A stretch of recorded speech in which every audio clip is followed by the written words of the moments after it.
Georges préparait le petit déjeuner pendant que l'homme au chapeau jaune était déjà à son bureau en train de travailler. Ah, je peux dire que l'air de la campagne me réussit.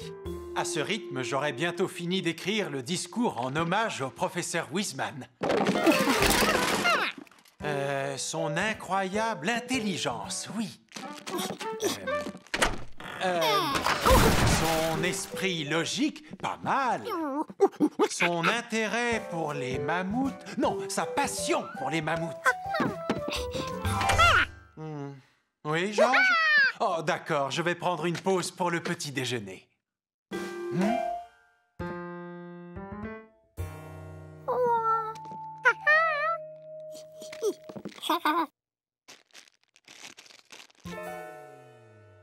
Bon, eh bien, je me contenterai d'un fruit.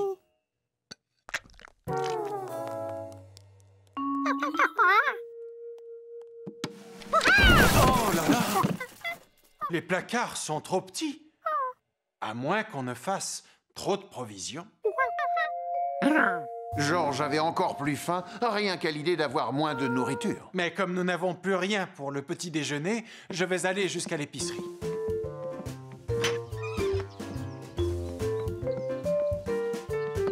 Et si tu terminais mon discours pendant mon absence?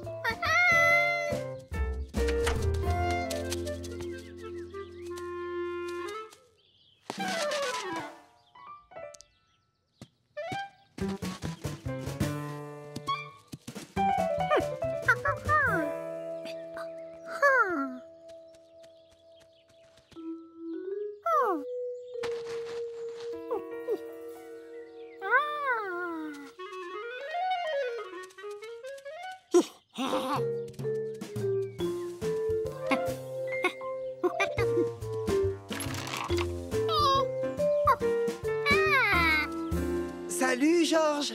Je donne des cacahuètes à notre ami Jumpy.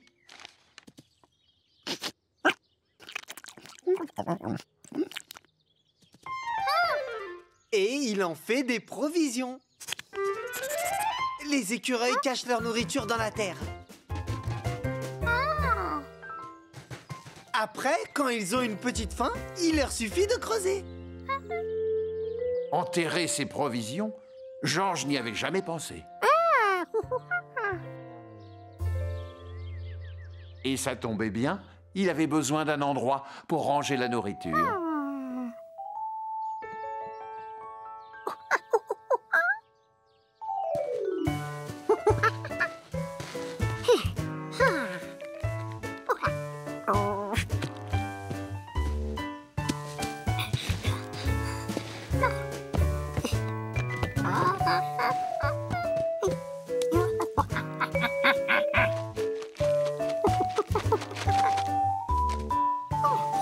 Peut-être qu'en plantant différents ingrédients, on allait pouvoir récolter des gâteaux.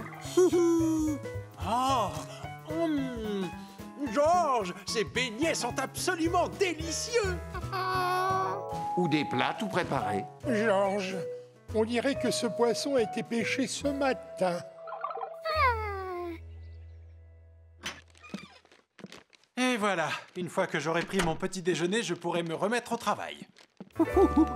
Quoi? Mais où sont nos provisions? Oh! On a dû nous les voler. Je ne vois pas d'autre explication. Même le paprika a disparu. Non, rien n'avait disparu. C'était Georges qui avait tout rangé, ailleurs. Aïe! Hein? Il y a des taupes dans le jardin? Ce sont elles, les voleuses?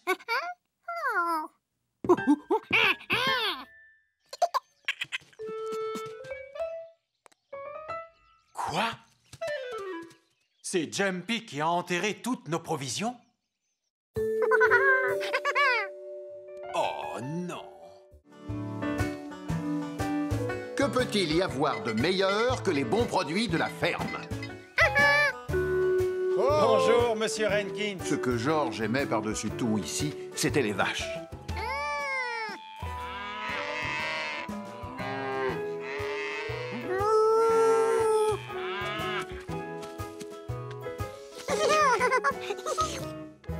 J'ai bien l'impression que Leslie t'adore. Chez nous, on dit que les vaches heureuses donnent plus de lait. Alors, reste aussi longtemps que tu voudras. Tu as envie de rester, Georges? D'accord, j'ai compris. Mais attention, sois bien sage. Entre Georges et les vaches, c'était une grande histoire d'amour. Aucun autre de ses amis n'était aussi grand, aussi câlin et capable de donner du lait.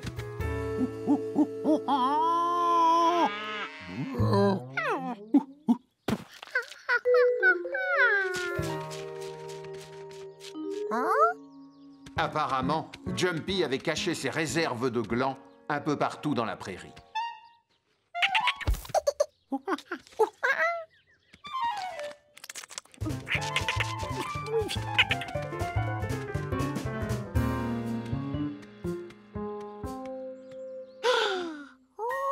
Des fleurs sauvages.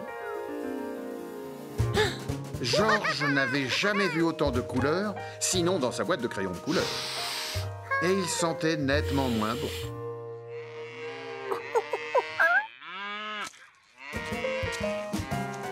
Georges voulait partager ce plaisir avec son ami. Leslie appréciait sûrement le parfum des fleurs, elle aussi.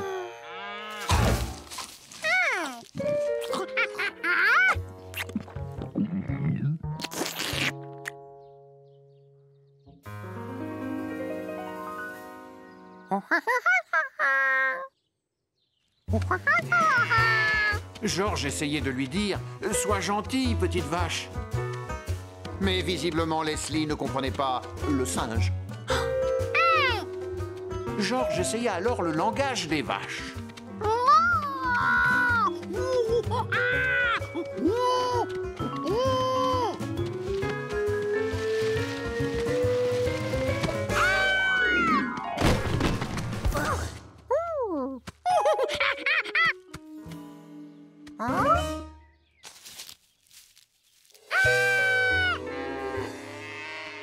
Et en voilà d'autres qui arrivaient.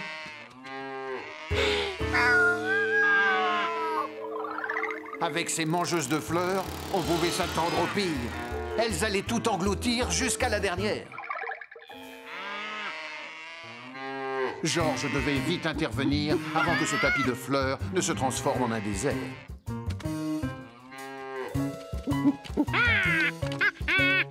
Peine perdue. Les vaches n'ont pas compris le sens des flèches. Un numéro de jonglage réussirait peut-être à les distraire. Eh oui, ça a marché. Elles ont trouvé ce numéro à leur goût. Du coup, Georges décida de maquiller un épouvantail pour le rendre encore plus effrayant. Avec ça, les vaches allaient partir en courant. Oh, même pas.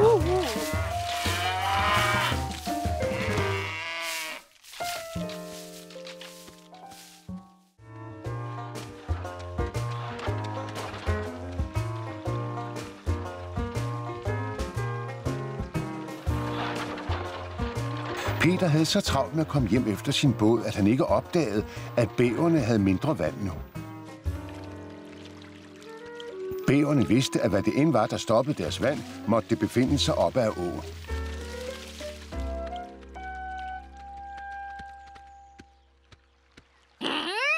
Peters stemning var ødelagt.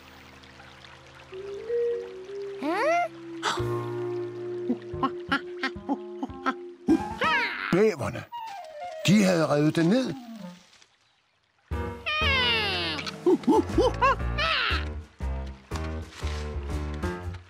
Det var hårdt at bygge en dæmning 2 gange på en dag.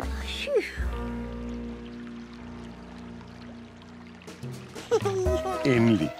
Intet kunne forhindre Peter i at sejle nu.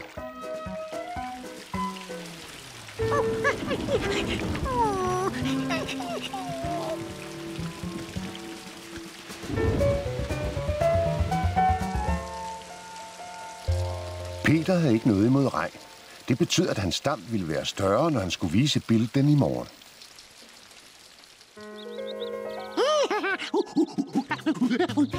Okay, Peter, jeg kommer.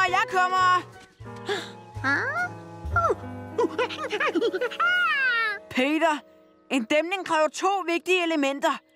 En solid konstruktion og vand.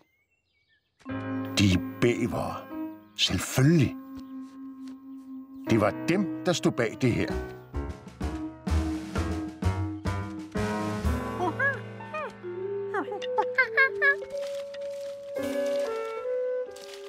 Det var ikke godt. Vandet er vigtigt for bævernes hjem. Der må være sket noget op ad åen forbi en dæmning.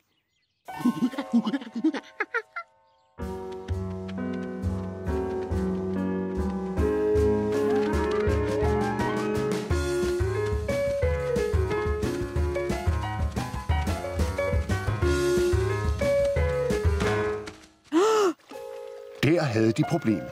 Det væltede træ fungerede præcis som en dæmning.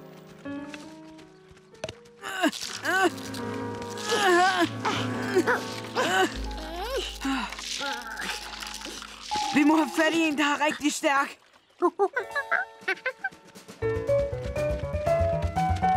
Du kommer tilbage, gør du ikke?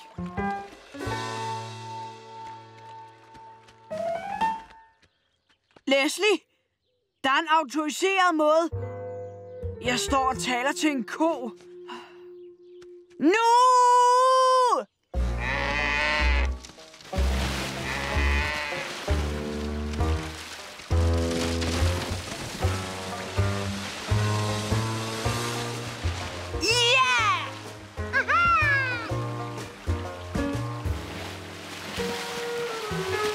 Hvad er der i vejen?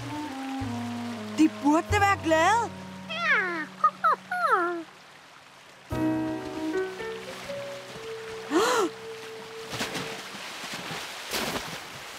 Vandet strømmer så kraftigt, at det river din dæmning med sig. Åh nej! Bæverdæmningen!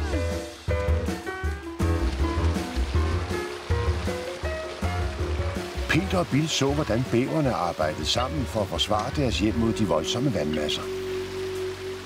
Se! Stykker af din dæmning! Peter tænkte på, at han behøvede en dam til sin båd lige så meget, som bæverne behøvede deres hjem.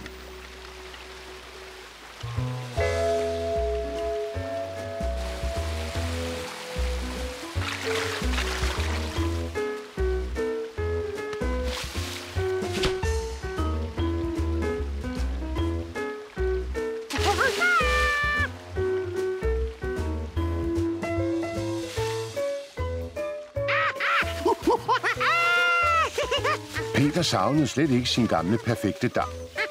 Men han kom nok til at bede Furenkins om at bygge nogle flere både.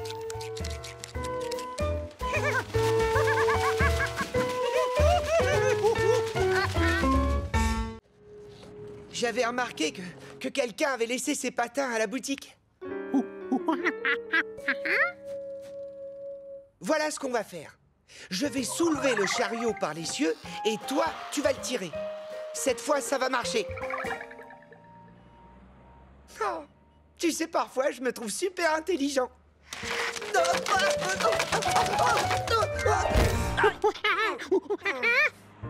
Oh, on dirait pas, mais c'est pas facile de tenir sur des patins. Attends une seconde, j'ai une autre idée. On va prendre un patin qu'on va attacher au morceau de bois et ensuite... À moins qu'on utilise la petite roue du landau.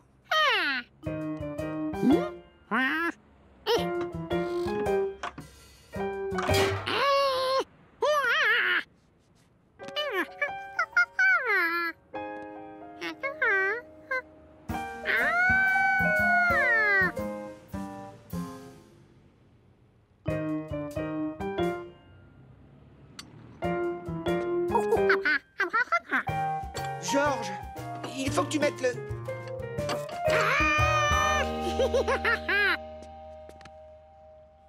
Oui, c'est exactement ce que je voulais te dire. Bon, on va voir si ça marche. Hey impeccable.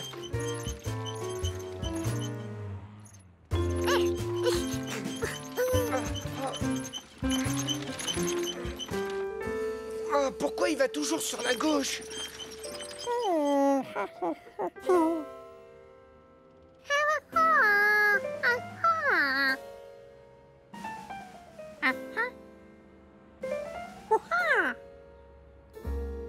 Ah, je vois. En fait, il nous faudrait une roue qui soit exactement de la même taille que les autres, c'est ça?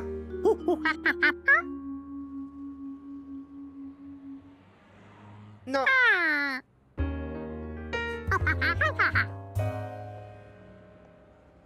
Non. Non plus. Tu veux que je te dise? Si j'avais retenu le chariot, il n'aurait pas dévalé la pente et il n'aurait pas fini sa course contre un arbre. Jamais on ne réussira à trouver une roue exactement pareille. Il faudrait qu'on puisse agrandir celle-là ou bien rétrécir les autres. Bon, il ne me reste plus qu'à appeler Tante Margaret.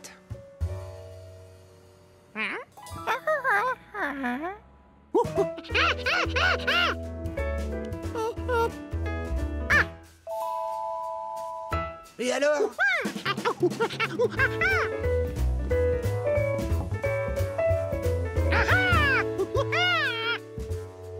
T'en as essayé une, rappelle-toi. Tu vois bien qu'il n'en reste que 3. Georges, mais oui! Et voilà! Maintenant, elles sont toutes de la même taille.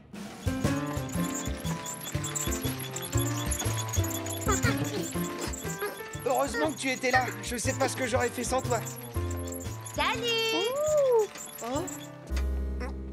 Alors comme ça, Georges, tu aides Steve à transporter mon chariot? Écoute, Betty, je vais tout expliquer. Voilà, j'ai eu la mauvaise idée de... Enfin, j'ai pensé que si... Oh, une minute. On n'est pas allé chercher ton chariot. On a pris ton chariot pour transporter ton paquet. Mais il y a un chariot dans le paquet, regardez!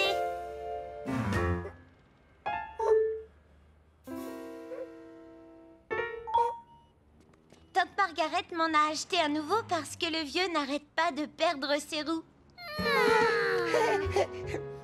Qu'est-ce que vous avez? Il est trop bien. Georges, pour te remercier d'avoir aidé mon frère à le transporter, je voudrais te donner le vieux en cadeau. Oh, c'est dommage qu'on n'ait pas retrouvé cette roue, parce que celles-là, elles vont pas tenir longtemps. Venez, on va s'acheter une bonne glace. D'accord. Oh, elle a pas pu se volatiliser. Il y a vraiment des choses qui s'expliquent jamais.